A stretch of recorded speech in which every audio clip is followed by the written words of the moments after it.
Okay, so we now know if I give you 2 points, how do you find the point right between them, the midpoint? That's just by averaging the x's and then averaging the y's, and you actually get that point right there. Now, the question is, what if I give you sort of the opposite question? That is, what if I tell you what this point is, the midpoint, and one endpoint? Can you hear that? It sounds like there's like a nuclear explosion going on, but I think they're actually just cutting the grass. What do you think that is? Is that grass cutting?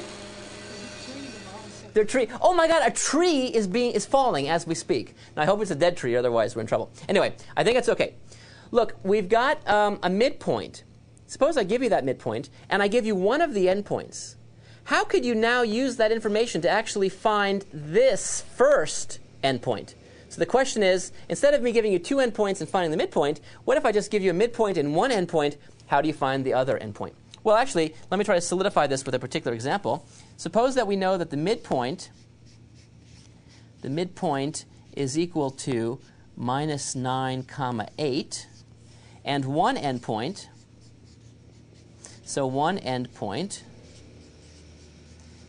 is equal to minus 16, 9. The question is, what's the other endpoint? So where is the other endpoint? Okay, well, we can work through this sort of algebraically and just find it, but it's also good to think about a picture to get a sense, at least vaguely, where that answer should lie, because if we get something completely different, we know we're wrong. For example, you can just imagine I could have done this lecture, for example, 1,000 times, and each time get the wrong answer, the picture would have told me something is wrong. Not that that happened. So I try to graph it here in advance, and you can see I graphed minus 9, 8 over here. That's right there. Minus 16, 9 is over here. So in fact, this is one of the endpoints, you see. This is supposed to be the midpoint. So where should that other point lie? Well, you could sort of imagine connecting this line, these 2 points together.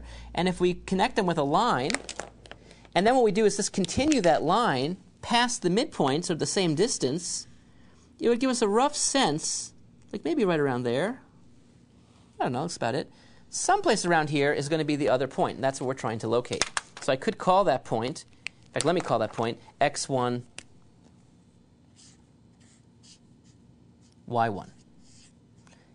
And then we'll see what our answer is and see if it makes sense that it's located around there. Okay, well, so how do I proceed? Well, if I have this picture, what do I know for sure? What I know for sure is the formula for a midpoint. It's just the average of these 2 values. So this midpoint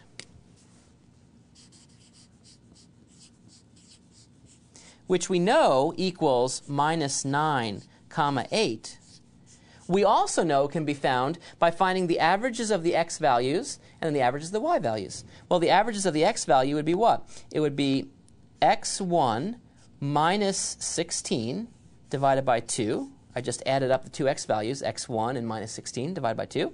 And the y values, y1, and then we have a plus 9 divided by 2. Okay, well now I can find x1 because I know this thing, x1 minus 16 over 2, equals minus 9. So if I set those 2 things equal to each other, I can solve for minus 9. Similarly, I know that y1 plus 9 all over 2 equals 8, so I can solve this thing, in fact, for y1. So let's do that. So if I solve the first thing, what do I see? I see that x1 minus 16 over 2, that has to equal minus 9. If I multiply through by the 2, I see that x1 minus 16 equals negative 18. If I now add 16 to both sides, I see that x1 must be equal to, let's see, what would it be? Looks like negative 2. So that's negative 2.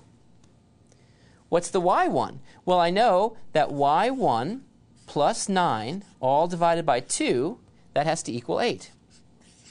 So if I cross-multiply or multiply everything through by 2, I'd see that y1 plus 9 has to equal 16.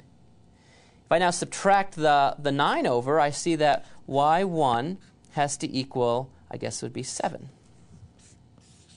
So where should the other endpoint be? We know exactly where it should be. It should be at negative 2, 7.